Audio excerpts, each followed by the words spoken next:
aí galera, beleza? Aqui quem está falando é o professor Daniel de Química e hoje a gente vai ter uma aula sobre isomeria óptica. Vamos lá? Olha só, quando a gente está falando de isomeria óptica, a gente está falando de um fenômeno de isomeria em que eu tenho desvio da minha luz. Mas para eu conseguir ter esse desvio da luz, eu necessariamente preciso de uma molécula que ela seja assimétrica. E o que é uma molécula assimétrica? Uma molécula assimétrica é uma molécula que não tem um eixo de simetria. Não importa a forma com que eu corte essa molécula, qual plano que eu corte essa molécula, ela nunca vai ter um lado igual ao outro, beleza?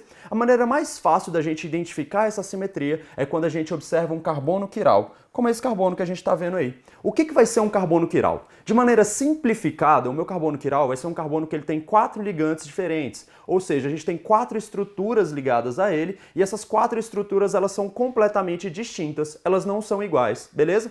Então, o que a gente vai fazer? A gente tem que identificar isso. Muitas vezes a gente acaba confundindo as coisas e acha que o carbono ele tem que estar ligado a 4 átomos diferentes, mas isso não é uma verdade. A gente precisa ter 4 estruturas diferentes. Eu vou desenhar aqui para vocês para a gente conseguir observar o caso de carbono quiral em que a gente pode ter esse tipo de confusão, beleza? Olha só, aqui nesse caso a gente tem um carbono e esse meu carbono ele vai ser um carbono quiral. Mas para ele ser um carbono quiral, como eu falei, a gente precisa ter 4 ligantes distintos. Então a gente vai ter um CH3 aqui em cima, a gente vai ter um CH2 aqui do lado, CH3 aqui do lado, um hidrogênio aqui do lado e desse lado de cá eu vou pôr uma hidroxila, beleza? Então aqui a gente tem um exemplo de carbono quiral. Nesse meu carbono quiral, como a gente pode observar, a gente tem 4 ligantes diferentes. Por exemplo, a minha hidroxila aqui, ela é completamente diferente do meu hidrogênio que está aqui embaixo. E também é completamente diferente dos meus outros 2 átomos de carbono. Ah, Daniel, mas ele está ligado a átomos de carbono. Isso não quer dizer que ele não tem 4 ligantes diferentes? Não, pelo contrário, ele vai ter 4 ligantes diferentes. Olha só a minha estrutura. Desse lado eu tenho uma estrutura muito maior. Essa estrutura é uma estrutura formada por um CH e 2 carbonos. Então essa estrutura é completamente diferente dessa estrutura que a gente tem aqui em cima. Olha lá, então a gente tem 4 ligantes distintos para o nosso carbono central. Se a gente tem 4 ligantes distintos para o nosso carbono central, esse carbono é um carbono assimétrico, ele é um carbono quiral. Beleza?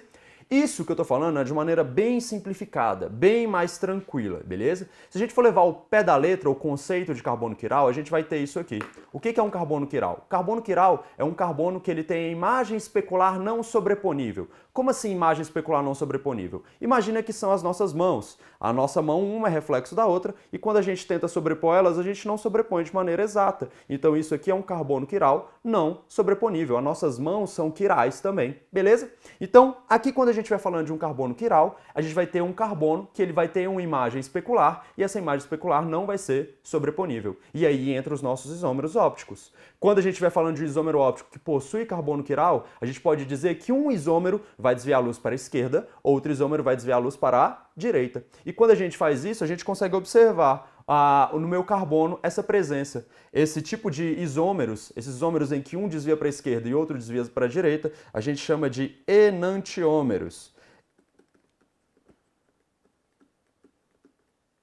E o que são esses enantiômeros? Enantiômeros são moléculas em que uma imagem especular ou em que uma molécula é a imagem especular da outra e essas imagens não são sobreponíveis. E elas existem por conta da minha assimetria, que eu falei para vocês agora há pouco, em que quando eu tenho assimetria, eu tenho isomeria óptica, beleza? Então olha só, se eu estou falando para vocês que eu tenho uma molécula que ela é levógera, essa levógera ela vai desviar a luz para a esquerda. É o que a gente fala de desvio negativo da minha luz. A gente está tendo uma polarização da luz, beleza?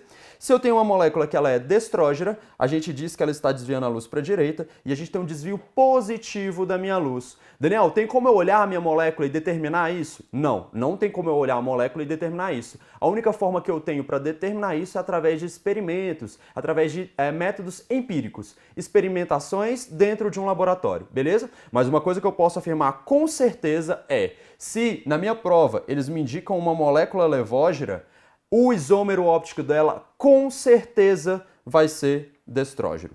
Beleza? Se a minha molécula é levógera, com certeza o isômero óptico dela vai ser destrógeno. E detalhe importante, se essa molécula levógera ela tem um desvio de menos 30 graus, ou seja, o desvio negativo de 30 graus, a minha molécula destrógena ela vai ter um desvio positivo na mesma angulação. Beleza? Então a minha molécula ela vai ter um desvio 30 graus. 30 graus, beleza? Tudo bem? Se a molécula de estrógeno desvia a luz para a esquerda 30 graus, se a molécula levógena desvia a luz para a esquerda 30 graus, a molécula de estrógeno vai desviar a luz para a esquerda, para a direita 30 graus também, beleza? Vamos lá. Se, por um acaso, a gente tem uma molécula que ela possui mais de um carbono quiral, a gente consegue identificar quantos carbonos quirais ela vai ter através dessa formulazinha aqui, ó, 2 elevado a N. E o que é esse N? Esse N é o meu número de carbonos quirais.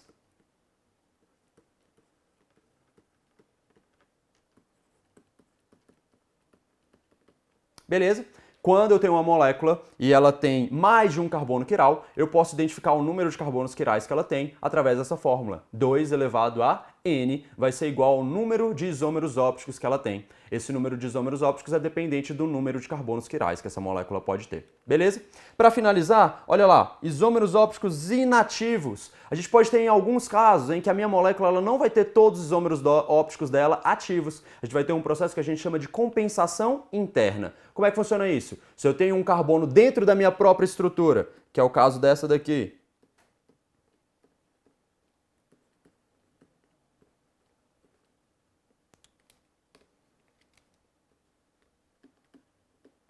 aqui a gente tem 2 carbonos quirais. Eu tenho um carbono quiral nessa posição, eu tenho 2 carbonos quirais nessa posição. Se eu tenho 2 carbonos quirais aqui, eu vou ter 2 elevado a 2, eu vou ter 4 isômeros ópticos. Só que desses 4 isômeros ópticos, se eu dividir por 2, eu vou ter 2 que vão ser isômeros ópticos inativos. Isso acontece porque essa molécula que a gente está representando aqui do lado, ela apresenta uma parte de simetria. Então a gente tem um processo aqui que a gente chama de compensação interna. O que este carbono desvia para um lado, seja ele destrógeno ou levógeno, e o carbono que está aqui embaixo, ele vai desviar para outro lado, beleza? Então a gente tem uma compensação interna. Se esse desvia 30 graus para a direita, esse vai desviar 30 graus para a esquerda, beleza? É isso aí, galera. Espero vocês na próxima dica.